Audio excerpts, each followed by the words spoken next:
Good morning po. Araw po ng Sabado ngayon. Doon nagpapatanghali ako ng konti. Alas 7 na po.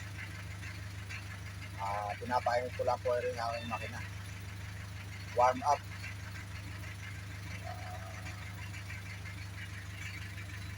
Matatapos ko lang pong maglinis ng gate. Mag-almusal. Yung ulan nga panahon ngayon. Hindi ko na tinuloy yung paglilinis ko dahil sa labas, nilinis ko lang po yung loob.